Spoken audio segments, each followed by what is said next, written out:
Hello, and welcome to HRBC show called Let's Talk.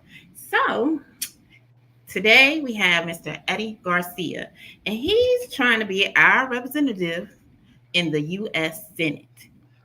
So, we're going to see. Maybe he might be the right choice. So, hello and welcome. Can you tell us a little about yourself? Well, thanks for having me, Nina. Absolutely. It's a pleasure to be here. My name is Eddie Garcia. I'm running for the United States Senate across the entire Commonwealth of Virginia. I'm running against a 30-year incumbent. I won't mention his name, but I'm focused right now on meeting and greeting the people across Virginia, building the coalition that we're going to need to build a better tomorrow, build the coalition that we need to get our country at the federal level on the right path. And so it's a pleasure for me to be here. Awesome. So, I have a few questions. Are you ready? Sure. Always ready. All right. All right. All right. So, how do you feel about? Well, first of all, what made you want to run for this? Oh, that's simple. Nina, I grew up in a small country town in rural America. My daddy's a ranch hand. We come from working people, low income, like many people right now going through things right now. At 17 years old, I joined the military. I was in the U.S. Army. I joined and I served for 22 years. I got 6 combat deployments. I spent a lot of time working at higher levels of federal government. My last assignment, I retired out of the Pentagon, and here in Virginia, I was working with the U.S. Senate and the House of Representatives on federal policy for our veterans, for our military, for Gold Star families. I have a lifetime of service, and to come back after 2 decades and see working people struggling more today than they were 22 years ago when I went to go serve. It's heartbreaking. We live in the most prosperous nation in the history of the world, and we have a rising poverty rate. We have people that are a rising suicide rate, a rising homelessness rate. We have our federal government dragging down our system. I believe we don't have a government that's working for us, and that's what we need. We need a government to actually focus on the working people of America. Instead of everywhere else. And so I think it's time to get back to the basics. I think we need people in DC who want to serve and not be served. And I always say, don't tell me what you will do. Show me what you have done. And I got a career of service under my belt. I'm a father of 2 beautiful girls, trying to make our way just like many working people across the Commonwealth, across this nation. And it is time that we have a government that works for all of us, not just a few of us. And right now, I truly believe that our federal government works really, really good if you have a lot of money, if you have a lot of power, and you have a lot of highly connected friends. But if you don't, like the vast majority of us, we got a government that couldn't care less about us. And we got to change that. And we're going to start with defeating a career politician right here in Virginia, somebody who's been around for 30 years and hasn't done much, I believe, for the community and certainly not for working people. And to do that, we're going to have to be a little bit different than politicians of the past. And so I'm working a grassroots, bottoms up campaign by, with, and for the people. It's all of those things that have come together and put me on this path to running for the U.S. Senate. And I know in my heart of hearts that we're going to win. And when we win, it's going to be a win for working people across the Commonwealth, working people across the country. Okay. So, how do you feel about not taxing military retirement?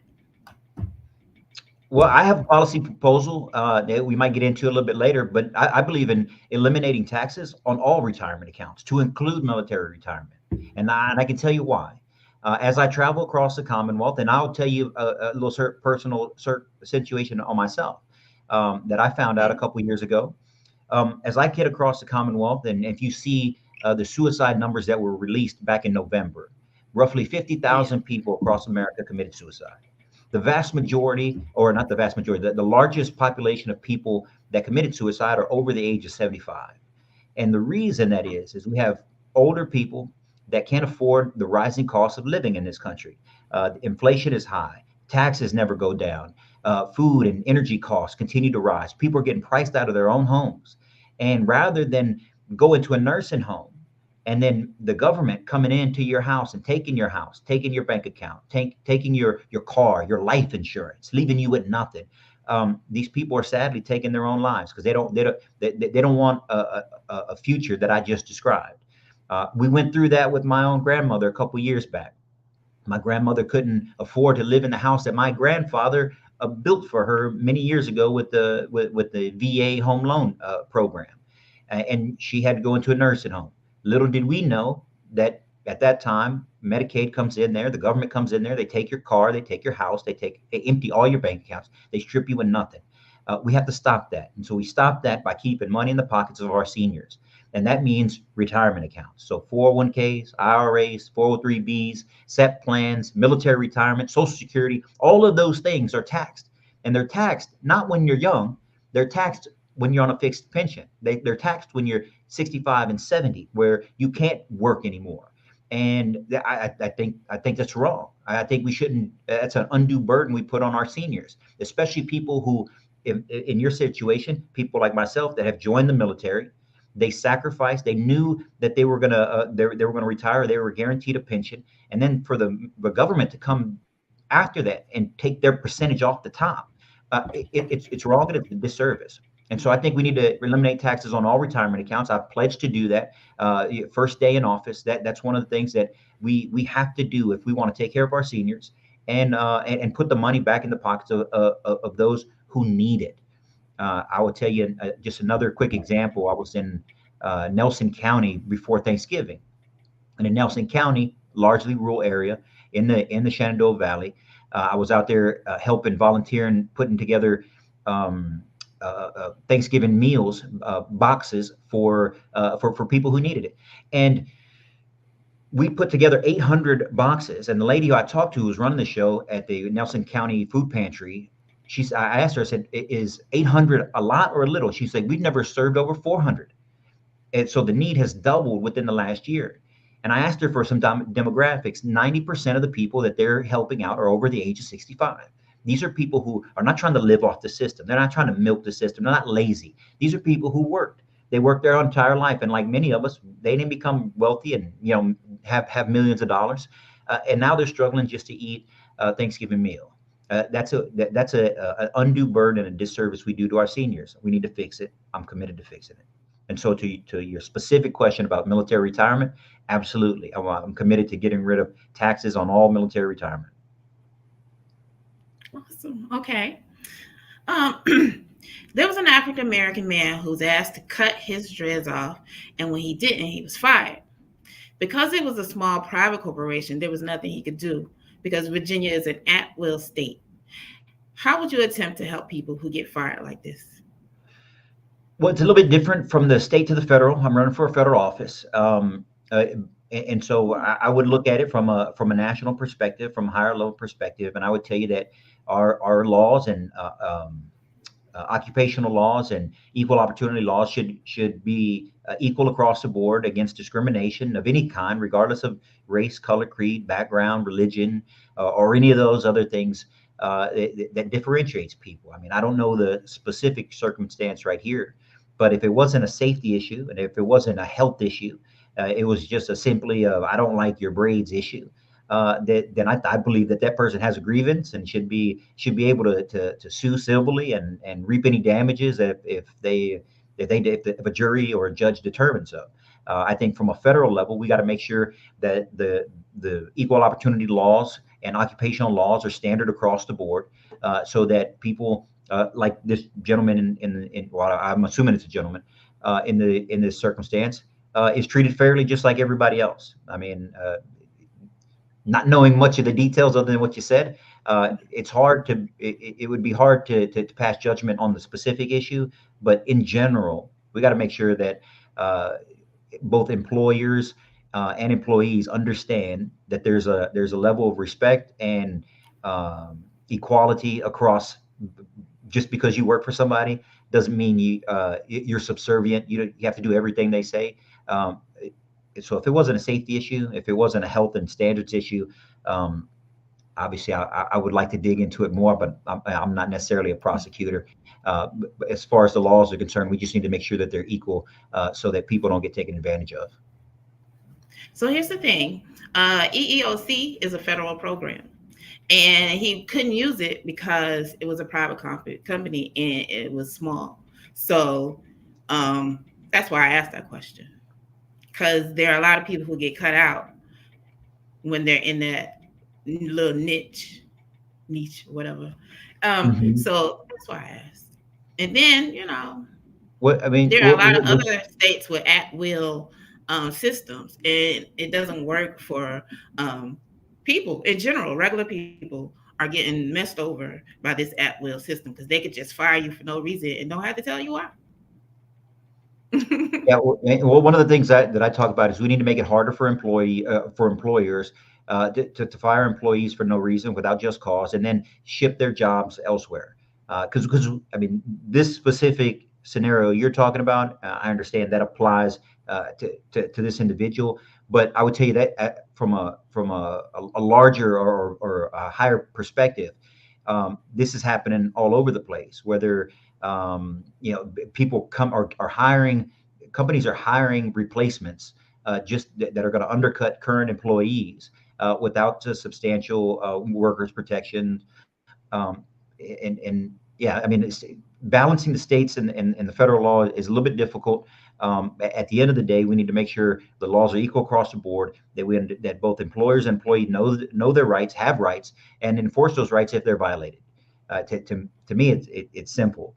Um, Again, I just in that situation, I don't know if this person's got long dreadlocks that are a safety hazard to a machinery, or if we're in the health food industry or something where there's a health concern. I have no idea. At the end of the day, though, those things need to be outlined black and white. And so when people violate them, we have substantial or prosecutors or judges or whoever it's the individual himself or herself has the ability to say you're violating these things, you're violating my rights, whether discrimination or based on ethnicity or gender or whatever, and then it should be a cut and dry case. Okay. All right. Next question. So again, I know you're running for federal office, but someone's gonna write you. People write the other people all the time about unemployment here in Virginia. So the unemployment system in Virginia Yeah. is kind of bad. There are people who are unable to file claims online or in on the phone, so they have to go to the office where they have to set an appointment, which is usually 2 weeks later. Then they have to appeal to backdate it, even though it's not their fault. During this time, no money is being given to the household. What are your thoughts on this? I empathize, sympathize, understand this scenario completely because I went through it. My family and I went through this during COVID. My wife was in childcare. She was an employee at a childcare company. I won't mention any names. Obviously, when the shutdowns came, people were out of work. She was laid off like so many others because the business could not operate. And we went through this rigmarole of the Virginia Employment Commission, uh, applying for 2 weeks behind. And honestly, I don't understand it. It was confusing. People were slow to respond. My understanding is that it's gotten better since the heat of 2020 and the lack of personnel working. But I would tell you again from firsthand experience. My wife still receives emails and letters in the mail discussing whether or not she was authorized to receive whatever payment that now it's going on 3 years ago. It's super confusing. We got to fix it. We got to make government more efficient. So you're right. I mean, again, I'm running for a federal office, not a state office. At the end of the day, people deserve the programs that they put into that they're a part of, that they should be able to access them. It takes for someone who's worked in the government as a military guy for 22 years. I've always said if you owe the government, they can take that thing in a day. When they owe you, you might not ever see that money. Right? It takes a month. It takes 2 months, and so that's a problem. That's a problem with government and the bureaucracy in general. We need to have a top tier government system, regardless of whether it's local, state, or federal, regardless of the industry, whether it's employment, immigration, or any other thing, transportation. We got to have updated systems that are fit for the environment and the economy that we have in 2024, not one that was meant for 1984, 1994. And sadly, these systems seem like they're still running on 1994 processes and Virginia of 1994. We got to update it. We got to have people that are focused on solving these problems, reforming government to become more efficient and use the tools that exist. Um, it's just a failure of government. I don't really have an answer for that, other than we got to become more efficient. We got to have the resources that we need in order to fix things and make them faster for the people that they're supposed to be there for. These, especially the unemployment system. The unemployment system is there to help the most needy at the point in which they are the most needy because they had a job and all of a sudden now they do not have a job. If there is one group of people that you cannot mess around with, uh, are those people, because they had a job, they were paying bills, they have rents, they have mortgage payments, they have car notes, they have whatever they have, and now they don't. These aren't the people that have 2 weeks to wait to backdate another 2 weeks and continue to do this over and over while they're supposed to be looking for another job and trying to feed their kids and do the things that they have to do. You're overburdening the people at their most vulnerable points, and we got to fix it. We got to fix it. But here's the thing. Say you have, so now you're our U.S. Senator, right? And you get this letter of someone in Virginia, one of your constituents, asking you for help. What are you going to do? I'm calling the What are governor. you going to do? Very Okay. simple. I'm What do you calling the say? governor, and I'm calling the governor's representative in the Virginia Employment Commission, whoever that is, Republican or Democrat.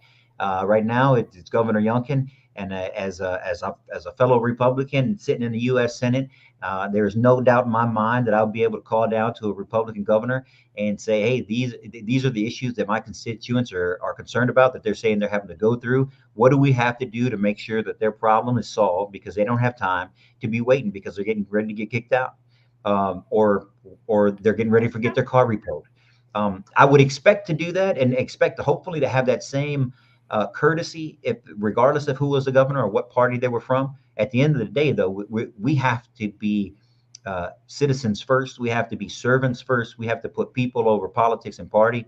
That's how I expect to run my senatorial campaign, and then my office once I get in there, and it's 100% reciprocal. I mean, people at the state level, I'm sure the governor receives all types of stuff that has to do with the federal government.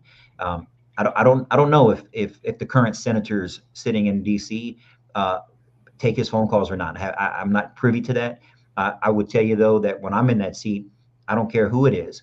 If they're working for the people of Virginia, the constituents of Virginia, I want to listen. I want to know, and I want to solve whatever problem exists. Okay. Awesome. All right. All right. So your site says you will help the nuclear family. What is the nuclear family and how will you help them? Well, I consider the nuclear family mom, dad, children. I mean, the traditional the traditional family. I think if you look at all the social science, all the literature that's out there, the data that's been shown is that kids overwhelmingly outperform, or kids from two-parent households overwhelmingly outperform kids from single-parent households. I think we also, at the same time, I think we have a federal government that incentivizes a single motherhood, single-parent households, which should be the opposite. I always use the example of my wife and I. We have two minor daughters, and if I were to divorce my wife, and she would claim anything that she would claim, as far as government assistance, she would qualify. She would be a single mom with two kids, with two minors, and she would qualify for about $35,000 a year worth of benefits from the government. Um, we shouldn't be encouraging that type of stuff. And at the same time, if there is a single mom out there and she's on government assistance because she needs it, because she's on the SNAP program, her kids get free lunch and free breakfast. I was raised on free lunch and free breakfast, by the way. I understand the need for it, and I will not take it away. I know there's talk about that right now in DC. I stand on the side of families who need assistance. I stand on funding the SNAP program for those low income families. Um, but in that scenario, if you have a single mom who's raising two kids and living off, using those SNAP programs and benefits, we shouldn't penalize her if she finds a husband and brings him into the household and take that stuff away from her just uh, because that incentivizes moms to stay single or even dads to stay single. So the nuclear family to me is a mom, dad, and children. That is the bedrock of a society. It's the most important thing in my life is my wife and my children. And when you have a two-parent household, I mean, it's just the data is exponentially different between kids who come from two-parent households and kids who don't. There's a really good website out there, and I don't know if I'll advertise for it or not, but I think it's called like Fatherless Household or Fatherless uh, uh, Society.org or something like that. If people Google it, you'll be able to just see just the idea of what dad in the household, what it does for children. Again, I got two girls, and obviously my wife and has a special role to play, raising young women because she knows what it is to be a young woman. But it's also equally important that my young women that are growing up understand what a man is supposed to be in his household, the responsibilities that he has, and how to recognize a good man from someone who's not. Those are things that the nuclear family just brings to children that we can never measure, but we know in our hearts that it's the right way to do things. And so when I talk about helping the nuclear family, that means jobs, that means opportunity, that means an education system that's built for 2024, not 1924. The way we still teach our kids. It's time that we have a generation of new leaders in Washington D.C. that are focused on providing what's best for the American people, and that includes families, specifically families, because without families, what else are we going to do? So we got to encourage families. We got to make it easier for families to stay together and not encourage bad behavior or single parenthood. Now, you do understand that not everybody sets out to be a single parent. Oh, Circumstances I would happen hope and they have to nobody separate. sets out We to don't be a. like unhealthy environments for children for the sake of having a family, right? Sure. Okay. Yeah, I totally understand that. I mean, that wasn't that wasn't what I was trying to bring about. What I'm saying is that what we should be not doing is we should not be encouraging single motherhood. We should not be penalizing people for being married. And right now, sadly, that's what Okay. happens. Both within Okay. the marriage aspect of it, but also even when it comes to benefits and programs, we do that for work and the increasing education. Um, if if you're on a certain under a certain income or poverty level, or you attain certain benefits, and then the minute that a person or a family moves up because they got a promotion, because they got a job, or because what something good happened in their life, all of a sudden now the government comes in and they take whatever benefits they were giving you right away. And it discourages you from progressing. It discourages you from being married if you want to be married to either a woman or a man or whatever the circumstances is. We can't discourage good behavior. We want to encourage it if we want our kids and our families to succeed in the future. That's what I'm saying. I'm not saying that anybody should stick around in Okay. an I can abusive understand that relationship. because I'm a single parent. And Mhm. like I never got to qualify for anything. So What the sad I'm again? glad I you was cleared I that up. was raised primarily by a single mom with a sister, and she raised the two of us. I lived on government housing. I told you I grew up on the SNAP program, free lunch, free breakfast. She was putting her. I mean, my mom worked three jobs at one point to provide for us, and she worked her tail to the bone. She needed the programs. We needed those programs. But there was always this worry that if I make too much money, if I actually move up, then some of this stuff gets taken away. So it kind of encourages you to stay where you're at. And as a government, we shouldn't be encouraging that. We should be encouraging people to reach their fullest potential and to strive and work their way from off a system rather than cut it. Like, okay, now you went from 35,000 a year to $45,000 a year. You're off of everything. Meanwhile, you're getting $15,000 worth of year benefits, right? So you didn't actually move up; you actually went back down by increasing yourself. And that's the type of behavior. That's the type of programs we got to stay away from. That way we encourage growth, but not discourage it. Okay, I got you. All right, so now talk to us about the commercial you have saying you want to build a better tomorrow for all Americans. What does that mean exactly? Well, a better tomorrow is aspirational. It's a but in the idea, but more importantly, we need to make it actual. A better tomorrow to me is one like we talked about earlier, that we prioritize families, that we empower parents that with a choice on how, when, and where to educate their children. A better tomorrow is one where we make the American dream more attainable, more affordable for every man, woman, child. Where we can get these kids that are coming out of college that are loaded with debt, that can't afford their rents, that are facing an economic crisis right now that no other generation has really had to face in since the 1930s. So we got to understand that we got to have a government that's fit for those problems. A better tomorrow to me is one where we prioritize blue collar workers, that we grow jobs across Virginia, not just in these pockets in Northern Virginia and Virginia Beach and Richmond, but across rural America. We got to reverse the stem of what's happened over the last 30 years, where these small towns and these businesses have been run out of town by these big corporations who have then outsourced jobs and opportunity overseas and south of the border and everywhere else, leaving our American citizens in Appalachia and in these small towns destitute, where crime and drugs have kind of flowed in. Desperation has set in. We got to reverse those things. A better tomorrow is one where we secure our borders, we take care of our seniors, we strengthen our military, we watch out for our veterans, we get them off we reduce homelessness. I mean, a better tomorrow. There's so many broken systems right now in Washington D.C. We can't rely on the same politicians that have gotten us in this mess to be the ones to get us out of this mess. Either they don't know how to solve the problems or they don't care about solving the problems.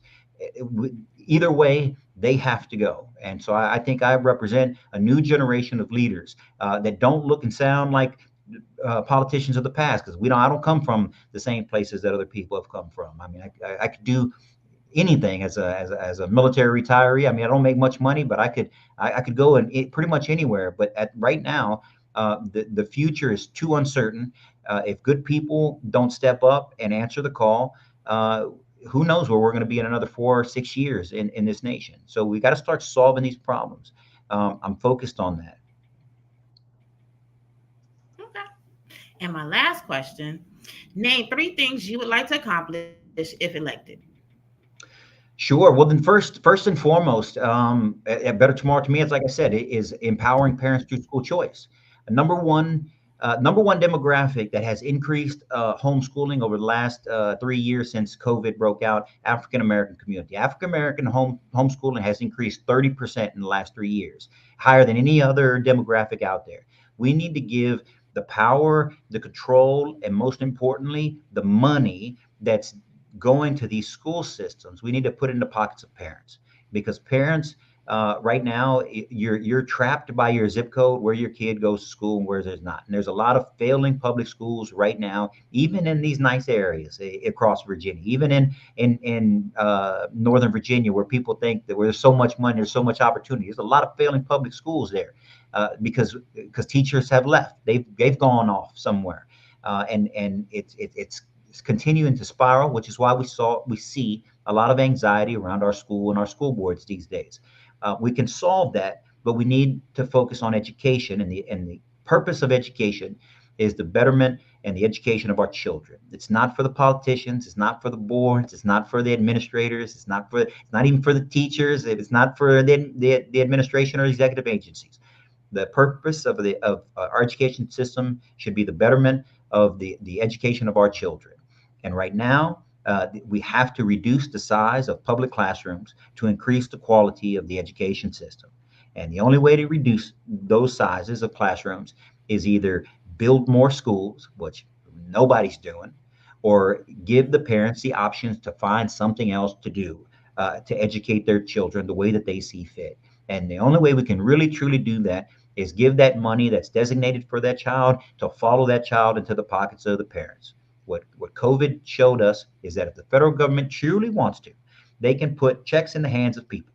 They did it a couple times during COVID. One was a $1,200 check, and then every month there was an extra 250 per child at 300. So they have the power to do it. We have the power to do it. What that does is it allows parents to choose whether I'm going to stay home. One of them stays home and homeschools their kid. And we went through this. My wife and I went through it. I just told you, she got laid off when COVID kicked off, and we started homeschooling our children. Little did we know, we had to pay for the curriculum, we paid for the supplies, we paid for the computer, we pay for everything. We get anything. No tax cuts, no abatements, no credits, no checks, no nothing. It all comes out of pocket.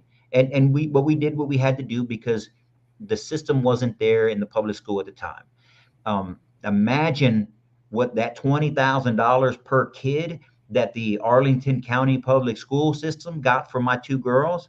They got $40,000 at one year. They got $40,000 another year. They still get $40,000 a year from my kids. Imagine what that could do to a household like myself, where one parent could stay home, collect that money, educate their children, grow that family, and the results would be outstanding. And even if you couldn't stay home to homeschool, you could still use that money to subsidize a charter school, subsidize parochial schools, private schools, however. And what that would do, it was not only would it increase the education of those children, it would also decrease those class sizes of the public school system. So those kids that are still there because the parents like it there, or because they don't have the ability, or there's not, whatever their case may be, they'll have the choice. Those kids that are left there, instead of a class of 25, maybe there's a class of 15. They get more one-on-one time with the teacher. They get more parent-student involvement. There's less distractions. There's less violence. Their quality of education increases. We got to give choice to the parents on how, when, and where to educate their children the way that they see fit.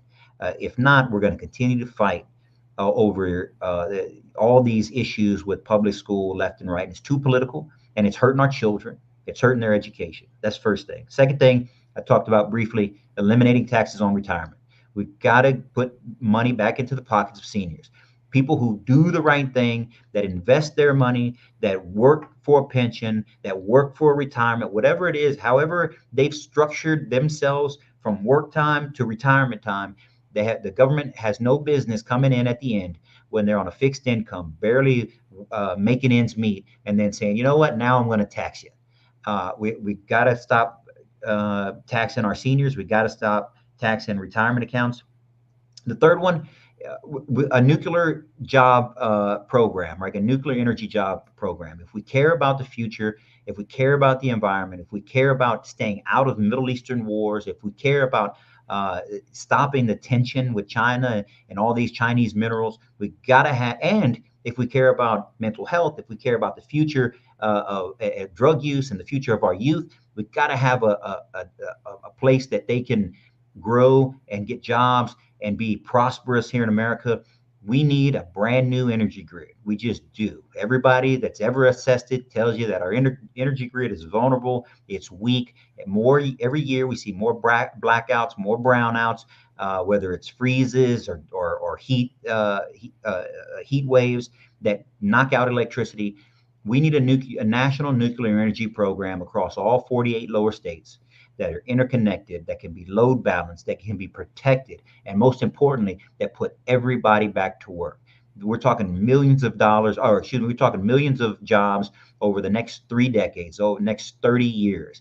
That these are construction workers, these are pipe fitters, landscapers, maintainers. These are going to be engineers. They're going to be cybersecurity experts. They're going to be repairers. They're going to HVAC. There can be all of these people that need to be employed.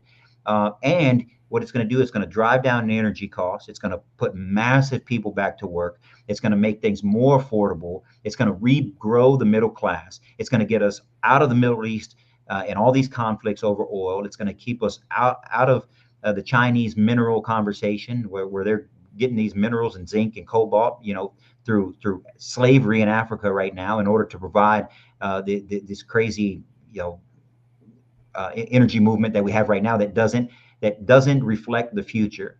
And also, what it'll do, if you care about the national debt, we need people and jobs. We need people off the system.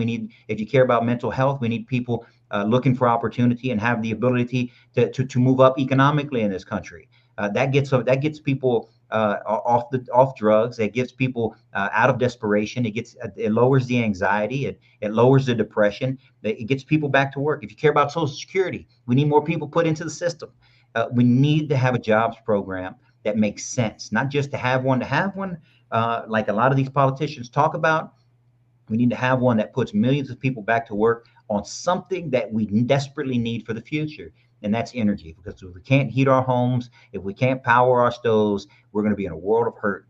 And there's no, and if you care about the environment, and this is my pitch to people who have the environment as one of their top one or two issues that they vote on here in Virginia, because there's a lot of young people that care about the environment, a lot of old people too that care about the environment. I do.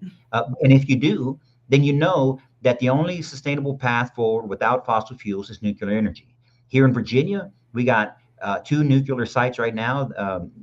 In the Commonwealth, we have 6 different universities that provide degrees, advanced degrees in nuclear energy and technology. We can lead in this effort if we have people that are focused on it. I'm talking real solutions to real problems.